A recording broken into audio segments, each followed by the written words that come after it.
Que bom que estamos juntos novamente. Deus abençoe muito você. Vamos para Provérbios capítulo 17. E Provérbios capítulo 17 já começa com a corda toda, né? Melhor é um pedaço de pão seco, com paz e tranquilidade, estou lendo na versão NVI, do que uma casa onde há banquetes e muitas brigas. Bom, honestamente, lendo a palavra de Deus, eu não creio, né? Não encontro respaldo para dizer que Deus tem problema com pessoas que têm mais recursos financeiros. Podemos ser ricos, tá tudo bem. A questão é o coração.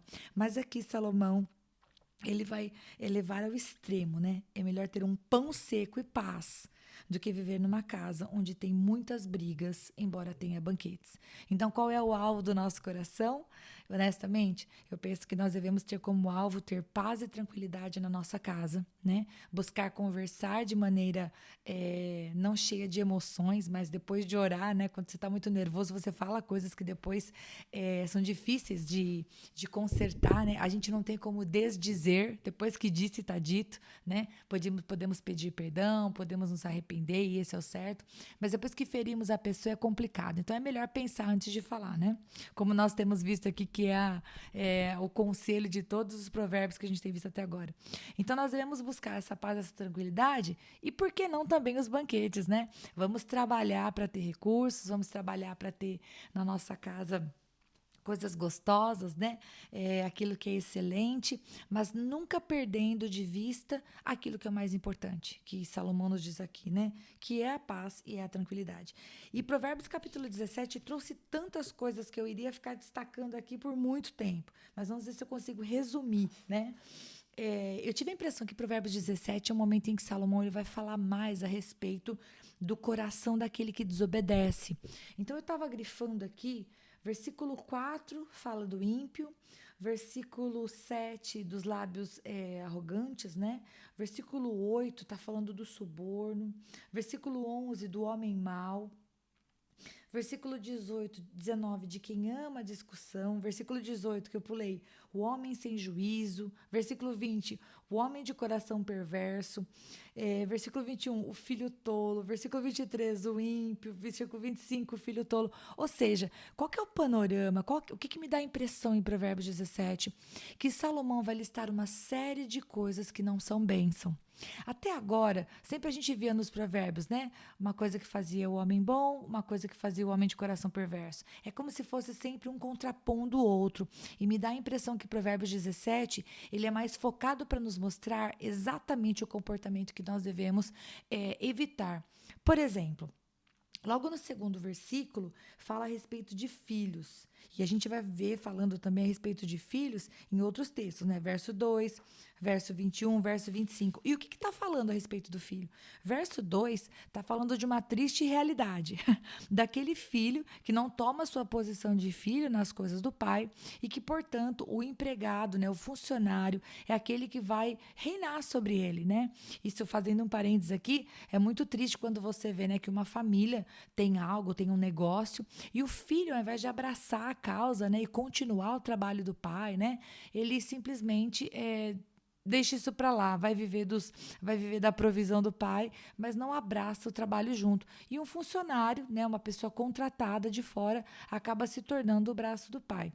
Eu digo que isso é triste porque eu penso que se eu tivesse um negócio, muito provavelmente eu ia querer deixar isso para as minhas filhas e eu ia querer que elas levassem, né, à frente. Óbvio que os filhos têm a liberdade de repente, querer construir seu próprio caminho. Mas aqui, exclusivamente, né, exclusivamente não. Nesse versículo 2, intencionalmente, Salomão está falando a respeito da tristeza que é, né? Você vê que um funcionário vai tocar, né? Vai levar o trabalho, vai participar da herança como um filho, porque esteve mais presente junto com o pai. E o verso 21 também vai falar de filho. E o que está falando? Está falando do filho tolo, né? Diz que ele é uma tristeza. Né? Nenhuma alegria tem o pai do insensato, né? Aquele filho que só dá trabalho, aquele filho que não obedece, aquele filho que dá de ombros, né? Que coisa triste isso. E o verso 25 vai falar do filho tolo de novo. Está dizendo que ele é tristeza do seu pai e amargura daquela que o deu à luz. E o filho, né, gente? Quem tem filho sabe. Os filhos são a nossa alegria, né? são o nosso maior ministério, é onde nós devemos investir com intencionalidade. Mas que triste é, né? Quando os filhos não correspondem ao estímulo e vão escolhendo os seus próprios caminhos. Que bom que até esses filhos, se arrependerem, tenham um caminho de volta com Deus, porque Deus nunca fecha a porta para uma pessoa que se arrepende. Glória a Deus por isso. Uma outra coisa que eu destaquei aqui é que a palavra de Deus fala sobre discussão, gente. Versículo 14, versículo 19, vem para ensinar para a gente que se a gente tem uma situação que a gente discorda, a gente deveria ir lá e resolver antes de entrar numa discussão.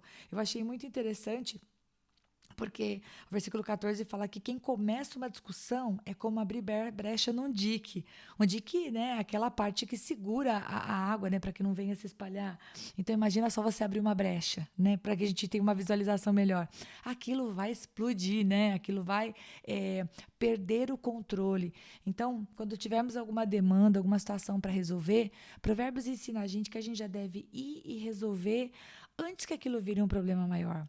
A discussão pela discussão não é o foco. Nós devemos procurar resolver o problema. Olha, vi tal coisa, não gostei, como eu te ajudo a resolver, né? Se a gente vê um problema, a gente faz parte da solução. Assim tem que ser, porque versículo 19 fala que quem ama a discussão ama o pecado. Olha que interessante, né? Salomão coloca pra gente de uma maneira bem assim: se você gosta de ficar falando blá blá blá e brigando por causa das coisas, você está no caminho errado. Isso é pecado. Vamos voltar.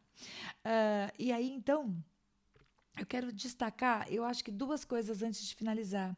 Uma é um dos versículos mais lindos, né? E eu não vou ler na versão da NVI, eu vou ler na versão da Revista Atualizada, que eu já disse aqui, que é a versão do meu coração. Provérbios 17, eu coloquei uma observação aqui na minha Bíblia, né? Fala sobre o amigo. Eu escrevi amigo. Diz assim: em todo tempo ama o amigo, e na angústia se faz o irmão. Como eu amo esse versículo, Provérbios 17, eu vou memorizar ele. Porque como é bom nós termos aquela pessoa que é chegada, que está ali conosco, vivendo, né, a vida normalmente, e quando vem o momento da angústia, da dificuldade, aquela pessoa ela não some, ela está do seu lado. Duas coisas eu desejo na sua vida: que o Senhor prepare que você tenha um amigo assim, que quando houver a dificuldade, ele esteja do seu lado para falar: vamos orar, deixa eu te ajudar a olhar para essa situação com maior clareza, né? Deixa eu te dar um abraço, amigo. Mas eu também quero profetizar sobre a sua vida que você seja esse amigo, tá bom? Que você seja aquela pessoa que quando os outros estiverem passando por dificuldade, por lutas, você possa ajudar essa pessoa naquilo que você pode fazer, e naquilo que você não pode, que você possa pelo menos estender a sua mão, orar, ser um conforto na vida dessa pessoa, trazer as boas palavras que são favos de mel, como a gente viu nos provérbios anteriores, né? Que Deus te abençoe para que você possa ser esse amigo. E eu quero finalizar com o verso de número 3. O crisol é para a prata e o forno é para o ouro, mas o Senhor prova o coração. Crisol é um recipiente, é um recipiente que aguenta altas temperaturas. E quando a prata é colocada ali e ela é esquentada, ela é depurada, né? Ela fica mais pura. E aqui diz que da mesma maneira que o crisol e o forno funcionam para a prata e para o ouro, o Senhor, ele prova o nosso coração. E quando é que o Senhor faz isso? Diante das situações de dificuldades, meus queridos, é quando realmente nós nos revelamos. É quando o nosso planejamento sai fora do esquadro que a gente se revela, né? É quando alguma coisa muda aquilo que nós prevíamos e nos tira da rotina, que a gente realmente mostra o que está dentro do nosso coração. Então, eu libero uma palavra sobre você e sobre mim. Que em nome de Jesus, quando nós estivermos como a prata dentro do crisol, ou quando nós estivermos como o ouro no fogo, que nós possamos manifestar diante do Senhor a gratidão, a oração, né? Porque quando esquenta as coisas, só nós sabemos como nós somos, não é verdade? Que Deus, em nome de Jesus, ouça a nossa voz, que nós venhamos aí diante de Deus no momento da dificuldade, da luta, do medo, né? Que o Senhor encontre a nossa oração nesse momento, em nome de Jesus. Amém.